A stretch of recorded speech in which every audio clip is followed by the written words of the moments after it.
I finally got my copy of Home and Away, Matt Sundin's new biography, the story of his career. I sat down, I read it all yesterday. I thought it was great. Matt Sundin joins me now, Home and Away, author of Home and Away, at least all-time scorer, Hockey Hall of Fame, Olympic champion, Olympic gold medalist. What's up, Matt? How are we doing, man? I'm very good. How are you guys doing? I'm doing well. So what's more tiring, playing back-to-back, going on a long road trip, flying from Sweden after you win Olympic gold and having to play regular season games, or this media tour that you're on right now? I'll say that flight back and having to play the same night in Toronto after about hour and a half sleep. I think that was a little harder. That was harder than the media tour, because I was like, you're doing so much stuff right now that I want to be like, I just feel like I should remind you. You're rich, right? You don't have to do this.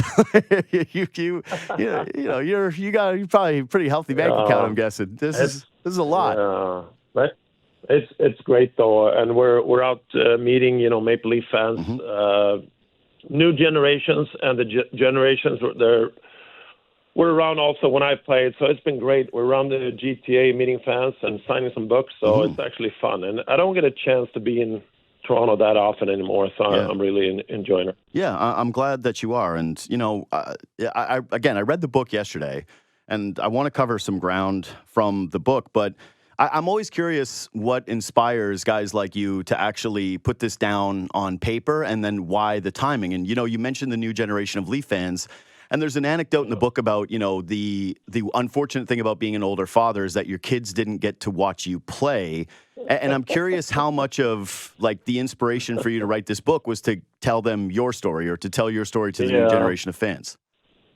Yeah, well, I think there was a few reasons, obviously. One, I thought really last summer when we started the project, it was kind of, if I don't do it now, it's probably never going to get it done, right? I'm 53 years old. I still remember most of my childhood and playing in the National Hockey League. The most common question I get, even up until today, is, how come you became a player in the National Hockey League, and what made you so good? So I hope the reader can get some of those questions answered reading the book. I find, having kids myself, there's a lot of pressure early on when they're 8 and 9 years old about this vision of them going to the National Hockey League or making a living off of hockey. So that's one thing that I just like to write about. And I was very fortunate with my parents. Me and my brothers growing up, it was all about the passion for the game. So, and then the other thing, I think you're on a little bit. My kids, they're 12, 10, 7 right now. They're playing basketball. Middle guy plays hockey, and I'm driving them all around the city, but they just give me no respect for my hockey career. So that's why you put the stats at the back page. You're like, look at this. You want have to watch it? I'm asking them, you guys want to watch a YouTube clip when I scored a big goal? They're like, no. I can't even see it's you. It's such a... that's harsh. So, the video quality to them is just night and day. So, I hope they can pick it up in 3 and 5 years, or maybe later, and say, hey, our dad, he was a pretty good hockey player. So anyway, there was a few different reasons, and we got it done. And you know what? It was actually it was a fun process. Amy Stewart, my co-writer, she coaches hockey herself. She has 3 sons, and it was really fun working with her. Yeah, so again, one of the big takeaways I had from the book, when you're talking about why did I become a hockey player, how did I become a hockey player, is how improbable your journey actually was. Because, I watched you as a fan, and, you look at you in your career, it's like, he's a first overall pick. You're tall, you're big, you're talented, seems kind of obvious, right? You look like the personification of a hockey player. But then reading about your upbringing in, relative isolation in remote Sweden, and being one of, the, 15 years old, you're one of the best players in the entire country, and somebody asks you if you're going to keep playing hockey. That's not a very Canadian thing, If you're 15 years old in Canada and you're winning major tournaments and you're leading the thing in scoring, if someone asked you, are you still going to play hockey, it would probably be the weirdest question that any kid was ever asked. And, it's wild to think about how you got here. And I am curious, when you were reflecting on it and you were putting this all down, how much it did dawn on you that this could have just not happened so very easily. Yeah. Well, I'm glad you brought that up, because Amy Stewart, after a couple of weeks we're working, she's like, "Are you serious about this right here? This is really." She was laughing about, just like you're reflecting on it right now. But don't forget either, 1986, 87, 88, it was a different world out there. And Europe and the rest of the world, North, we were all kind of isolated. So growing up in Sweden, for me, it was, dreaming about playing for the national team and beating, at the time, Soviet Union. It was just hammering Sweden. Every tournament, they were beating them 8-1 and 6 for like a decade.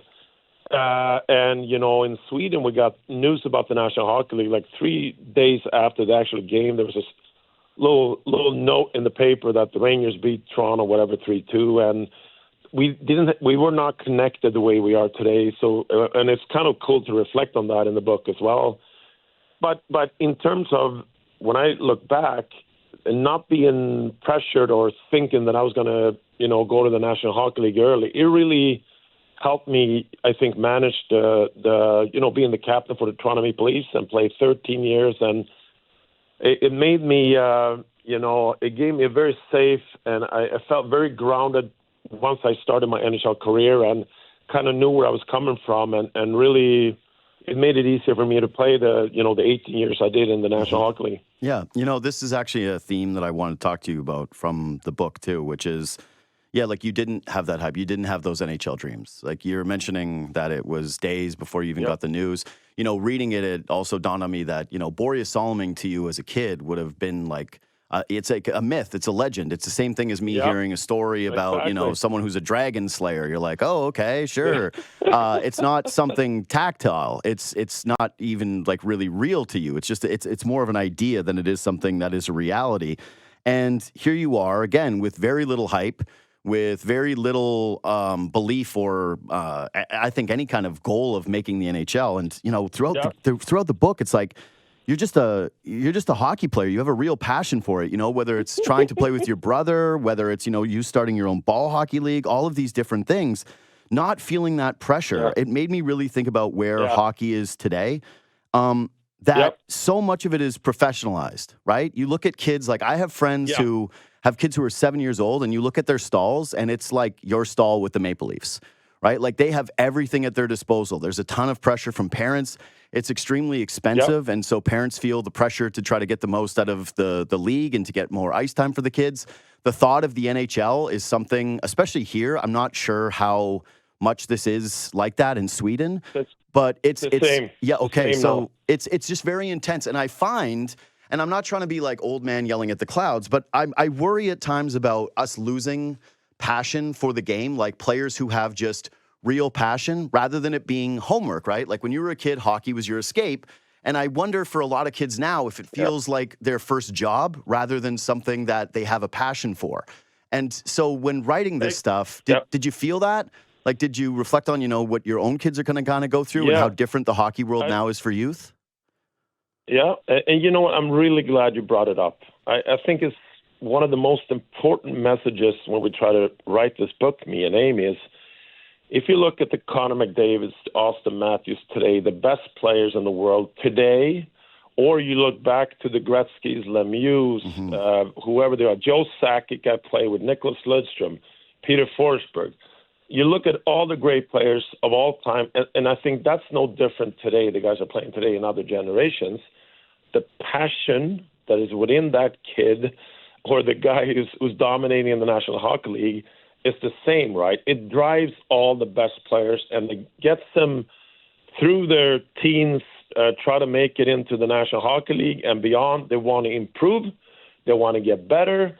But, that the fire burning inside, and I agree with you, when you try to make the 8 or 9 or 10-year-old feel like he's surrounded and supported like he's already in the National Hockey League, it's not going to help them get through, right? I agree with education is important in terms of skating and stick handling and all that, and you have to learn how to compete and you have to learn different things as you get older, but you don't, and our message is really, don't get serious too early.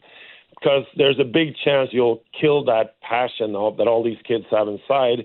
It's going to get serious soon enough. By the time they're early teens and into their teens, it should get more serious. You have to do more workouts, and you have to work off ice and the fitness and all the things that comes with that. So I'm glad you brought it up. And I think that hasn't changed today. And I think a lot of great talent might disappear in their teens because they're going to be sick of hockey already if you get serious too early. Yeah, I think that's really well said, and especially from someone who, carries the weight that you do in terms of hockey in this city and in your country. It's true. Like, it's just, I see a lot of it, and I don't have kids, and so it's not something that I'll usually speak on, going like, oh, this is my direct experience, but like as an outsider, when I do look at it, I'm like, that just doesn't seem fun. It doesn't seem like an escape. This seems like a part-time job to me. That feels like when I first had to, deliver a newspaper more than it does when I was just like going and getting together with my friends and being like, hey, we're just going to go play ball hockey and have some fun together.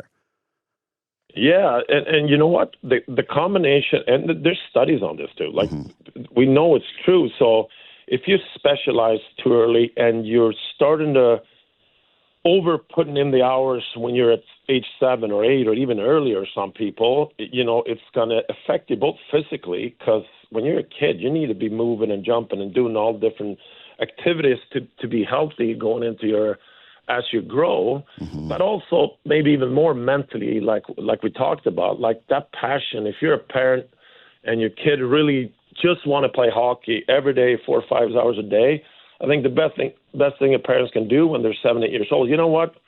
Now it's summertime. Let's play baseball or do something else for a couple months. Hockey's still going to be there once fall comes around. So it's the longer we can keep the play and play around the game, the better and the bigger chance the kids are going to enjoy hockey for a longer period of time. It's incredible that you say that, because it's something that has been reiterated from every single great player that I've ever spoken to, from like Bobby Orr, there you go, yourself to like it's the same message from everyone. Like, hey, play other sports, play other sports. And then you meet the hardcore hockey parents. It's like, does your kid play any other sports? They're like, goodness, no. We've got to travel. We got summer league. We got this. We got that. It's like we dry land. You go, okay. All right. I feel like you should probably like listen to Matt Sundin over, you, but sure. Sure. I guess, you played the GTHL. Pick up the book and read it. Yeah. That's it. Yeah. But I'm glad, because you kind of see the underlying message, and I hope the readers will enjoy that part as well. You know what, though? One of the things, too, though, from that is it's very clear how good your parents were. Like, just from your lifelong relationship with them. Listen, I could never stay with my family in tight quarters for long times. Like, you being in an apartment and all sleeping together, like, I just traveled with my family to Europe this summer, and we stayed in separate rooms, and I was with them for 3 weeks in a row, and by the end of it, I was like, I love you so much, but it's over. The only part I related to you with your family was when your grandfather comes and stays with you, and you're like, by the time it was over, goodbye. I got a good laugh out of that. Yeah. Well, don't forget, right? I was 19 at the beginning when they came over, and then they came for 3 days of Christmas when I got older. Yeah. But in terms of helping me out, I mean, I have 2 brothers. We were into all kinds of sports growing up. And if I can do with my kids now, like I'm at that point myself, I have a 12-year-old, 10-year-old, and a 7-year-old, and I'm driving on this basketball and there's piano lesson, there's hockey practice, there's tennis and dance and whatever else. And if I can do half of the job my parents did, like, the 7 a.m. practice on Sundays or Saturdays, I'm going to do a good job. So we were lucky. I think you realize when I look back at my childhood and my career, I was fortunate to have my parents just were there for the support. Like, there was no pushing, there was no pressure. Like my dad, they saw early that I had a different talent than my other 2 brothers. But not until, I was 16 or 17, there was agents coming to my house. One of the agents, I remember, and I think we have it in the book, one of the agents said, Matt's going to have a long, great career in the National Hockey League. And my dad goes, we're not sure about that. Yeah. but so it was kind of a naive thing, but it really helped me, progress. And so I was fortunate to have him around when I was young. Yeah. So that's one of the other things, though, that it's hard not to take away, which is you have this passion from being a kid, right? You've got the younger brother complex where it's like you're chasing around your brother and you're just always wanting to be involved in sports.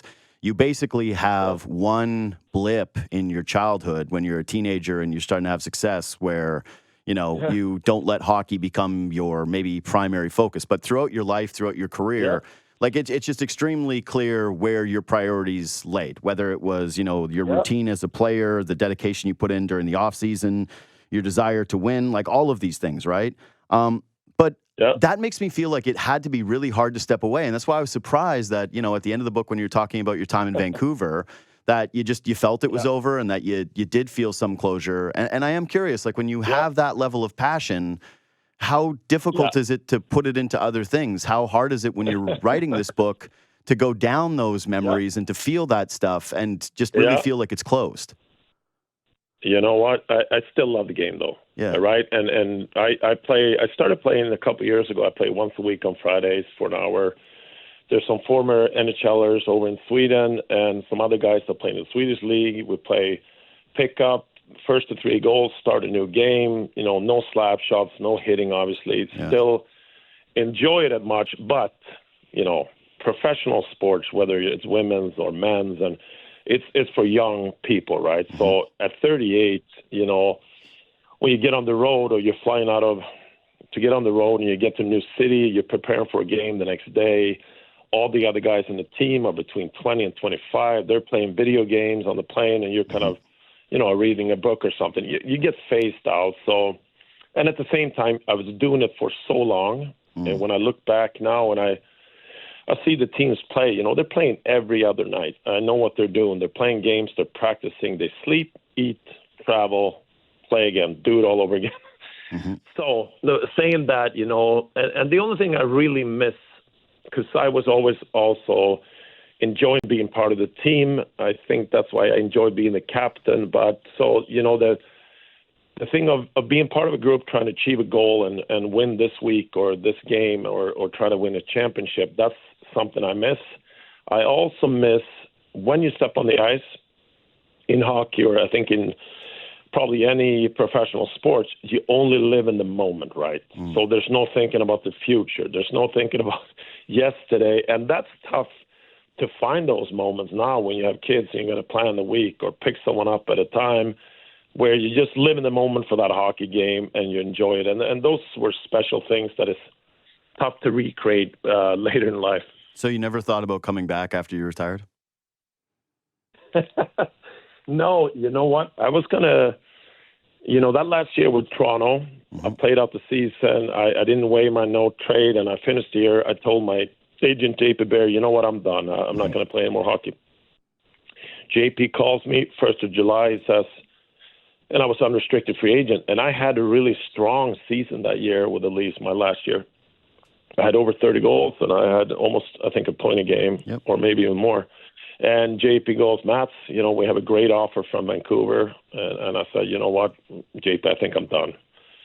And then I was going to say something more, and all I heard was he hung up the phone. Yeah. Like, he was gone. He was so upset with me. And then we talked a couple of days later. So I didn't really, until September, when my whole body and brain said it's time to play hockey again, then I was like, well, maybe I should try just to play a little more. And then I couldn't start until obviously halfway through the season because I didn't work out the whole summer. But it was that's the way the last years they went down. Yeah, but like after the final year in Vancouver, like after that final playoff exit, you never had even a moment where you're like, maybe I'll just get on the ice. Like you get back with Leif, you just try one more time.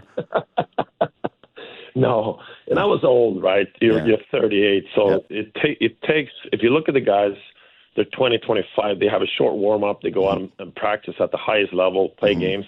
When you're 38, you got to warm up for a good 45 minutes. Once the game is over or practice, you got to get back in the gym and just cool down. And it's just your body is not where it is when you're 25. Yeah, why do you think Guy Lafleur was there an hour before you?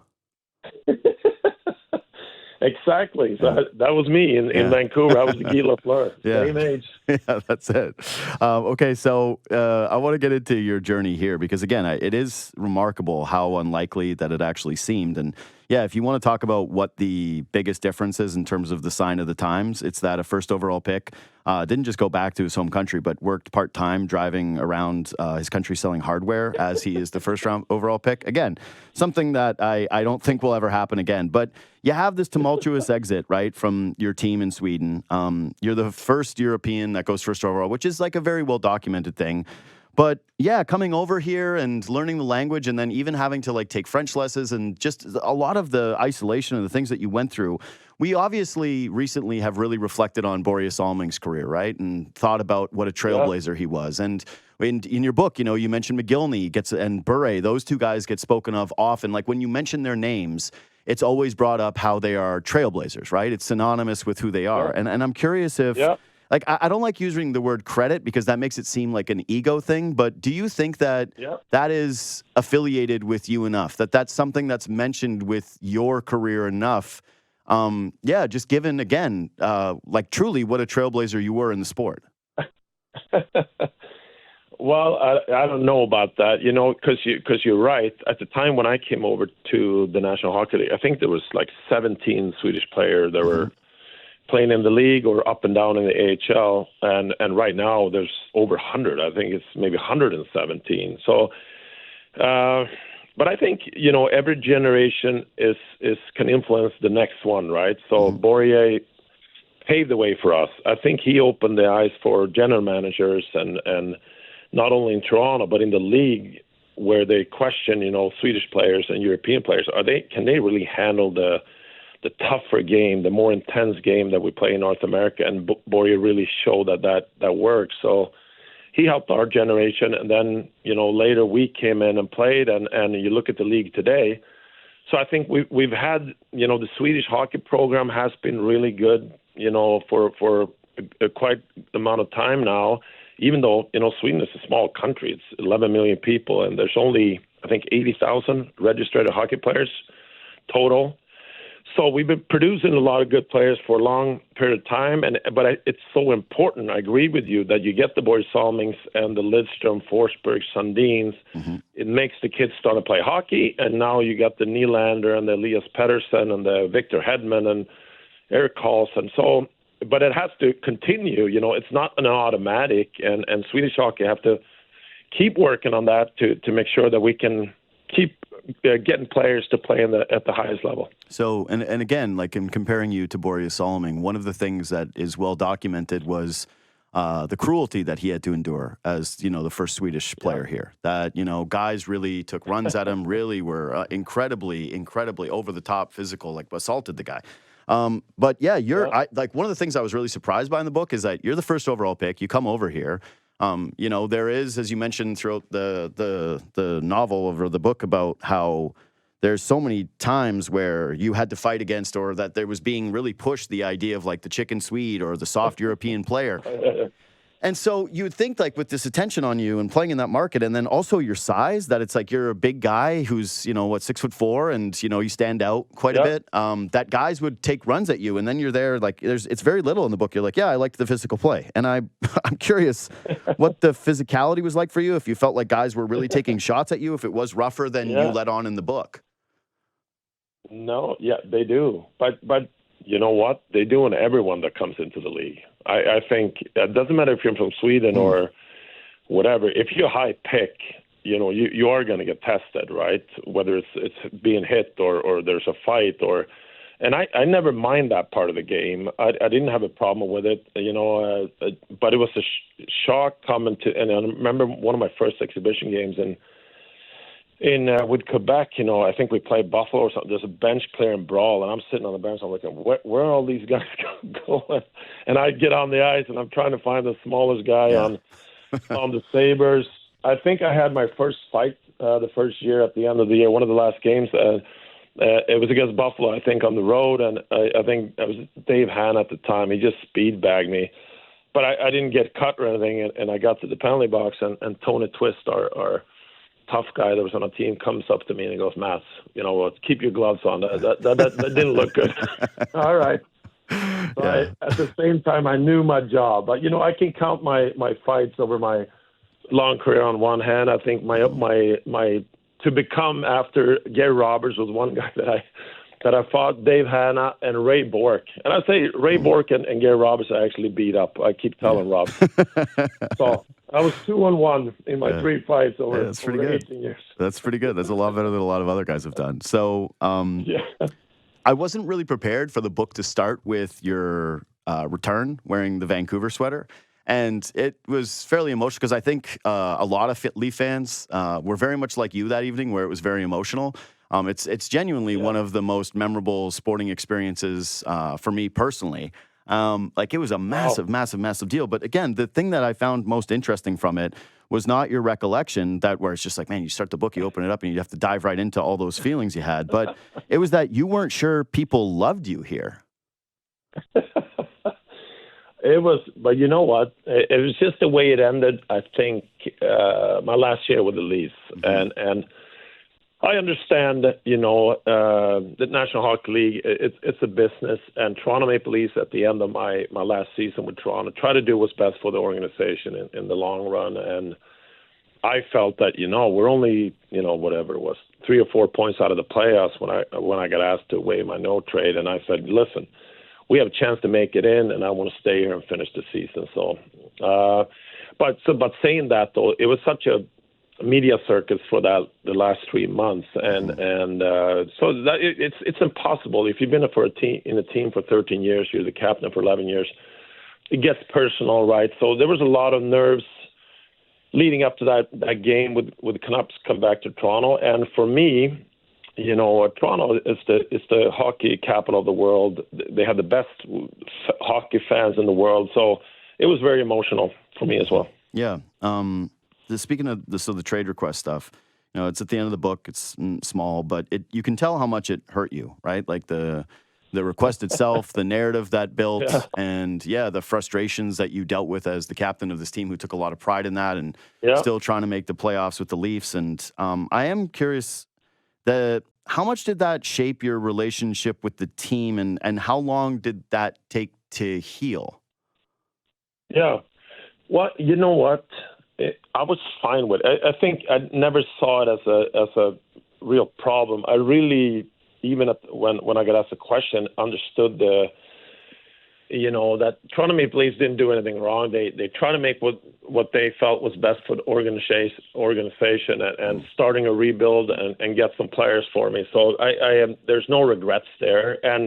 But saying that though, still, it's when you have invested so much time and energy into the team and into your play here, it's everybody. I think all players, of course, you take it personal when things like that happen. But saying that, it's part of the game. That's what you sign up for. You're a better guy than me because, I thought about how, reading it from your perspective, you're putting yourself, or myself, in your shoes.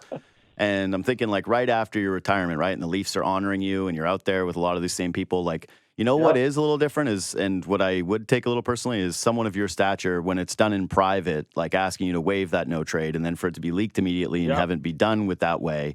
That's not something that is usually done. Maybe now, because the pressures of social media, it's done differently because teams know what it's going to be like. But for you to stand there with all those people and be like, hey, good to see you again. Management that leaked this, obviously. You're just I would have held that grudge forever. And I would have put the screws to the team for it in the aftermath when they were trying to capitalize on the emotions of your career. Definitely. Yeah. Well, yeah, that's me. Exactly. Yeah, now hey, I read your whole book. Now you know a little bit about me. It's don't cross me. Right. You guys, I'll never forget it. I will never, ever forget it. Yeah. Okay, so I got a couple more things, and I'll let you go. You've been super generous with the time. So 96, you start to get really serious about your body and, your off-season conditioning, and, your career is starting to become... you're a little bit deeper into it. And I'm curious, when you're watching the Leaf stars right now, the guys that are in their prime, if that's what you're starting to see, is a collection of players that are starting to take the off ice, the off season, and the time that they have left with the game a little bit more seriously. Well, I think you grow, right, and for me personally. The older you get, if you get into and you play a few seasons and you realize how hard it is to go have a long run in the playoffs, you are you want to turn every stone to make sure you're doing everything as possible to be as good as you can be. So as I got older, I realized too, and it's a when you're 20, 25, but you have to keep improving because there's always new kids coming into the league and want to push you out of a job. Really, it's so competitive, and it was the same when I played, and maybe even more so today. So fitness part of it, definitely I got better and better at as my career went on. And after 30, I realized if I want to continue playing the game, I have to really make sure that I can compete with the young guys coming in. And if you look at I was fortunate this training camp, I was invited by Brad Treliving to spend a few days with the team. And if you look at the Toronto Maple Leafs today, it's on the ice, I think it's a fantastic group. I think management did a great job with the additions they made, but also in the dressing room. This is a serious group. They do everything right, and I think Leaf fans gonna enjoy this season, and it's gonna be interesting to watch them all year. So this season we also get the return of best on best hockey with the Four Nations, and the Olympics going to return in 2026, and your game-winning goal in the World Championships and the Olympics, and it's well documented throughout the book what international play meant to you, and especially from, again, as you mentioned, your era where the NHL was nothing for a long period of your life or a long period of your childhood. But, what do you think this is going to mean now that we've had such a long layoff from this? Is it going to be embraced the same way, do you think? Is it going to feel as important, do you think? Like, you can speak about this from the Swedish perspective and a Canadian perspective because, you've spent a lot of time in both countries. I am kind of curious to see how long it ramps up to feeling like here's what it won't feel like. It's not going to feel like the ethnic tensions of you and the Soviets, growing. No. It's not going to have that level of import, I think. But, it does. Yeah. Like, for me, I'm very excited, but I am kind of curious what becomes of it. Yeah. But one thing is clear. I think hockey needs best-on-best tournaments, just like all other sports, right? So, the hockey now finally is going to be back in the Olympics in 26, I think, which is it's going to be very important. So the best-on-best tournament for nation, I think, is a great start. I think Team Canada, the Team US, and it's Finland and Sweden, obviously, you would like to have a few more countries involved, but to showcase the world's best players. So the next one is the big, I think, obviously, is the Olympics in 2026. Where the best, where the best players can compete for Olympic gold. And hockey, just like any other sport, needs to keep growing. So we're not only U.S. and Canada and some countries in Europe. We need to have the rest of the world actually get to watch this great game that we have. So I think it's very important to get a consistency of these. Doesn't have to be every year, but within near futures, have the best on best tournaments, because I think that will draw a lot of attention around the world, maybe even in countries where hockey is not so big. Yeah, I think that's important, but and I think this is right, but here in Canada, obviously, like, hockey has been so integral to national identity, and not having best on best, I think, has actually been difficult. And I would imagine that it's the same for Swedes, where, it's a huge part of the social fabric, the cultural fabric, and to have it not happen this long, it does feel like there's something missing. And so I agree. I hope that hole or that void is filled. I'll leave you with this, because you've been super generous with the time, and God, I don't know how many of these you still have to do. You mentioned that you feel more Canadian at times than Swedish, and I'm curious if there's something, a habit, a saying, anything, a dietary thing, whatever it is that people back home tease you about as, you being Canadian, something that you've really kept from this country that you're sort of religious about back home. Yeah. I'll give you two things. Okay. So I'm back home, so I do feel like when I land in Toronto, we come from, and this summer we had the whole family. We visited some friends in Toronto and Muskoka, and we're out in Nova Scotia with the kids, because I really feel it's important for my kids to see what Canada meant to me, being in Toronto meant to me. So that's very important for me. Peanut butter and jam. I eat that at home. Right. My wife's like, why are you buying peanut butter? Is it easy to get? It's not common. You can get it, but Yeah. it's not common for Swedes to eat that. Okay. So that's something I have toast and all that once in a while. And my wife, sorry, my wife looks at me like, you're not a kid anymore. Like, Yeah. why are you eating that? It just makes me feel good. I said, and also on weekends in Sweden where we live, people kind of, it's very different from living in Canada when I did anyway. Weekends, I always, you wear a T-shirt, track pants, you're just going to hang around the house. I'll take the kids some places, we relax. And in Sweden, we would have the neighbor over once and they're all dressed up, they got their jackets on and so forth. So, and they looked at me like, oh, when they come in our house, is this something is something from North America or Canada? I said, you know what? It's a weekend. We like to relax. I was going to say, that sounds exhausting. I'll never retire in Sweden, that's for sure. Like, I would never be able to do that. That's way too much for me. Again, we don't care, though. They can come as dressed up as they want. We still wear the just lounging around. Again, the book is called Home and Away by Matt Sundin. It's informative. It's emotional. It was really funny. I laughed more than a few times. It's, again, shockingly relatable for anyone who's had to break out and make it on their own away from home. Aspiring, forthcoming, covers your lengthy tenure as a Toronto Maple Leaf, full of anecdotes. I think a must-read for Leaf fans of all ages. Matt Sundin, thanks so much for making time today, man. Good luck with the rest of the book. Thanks for having me. Hey, take care, man.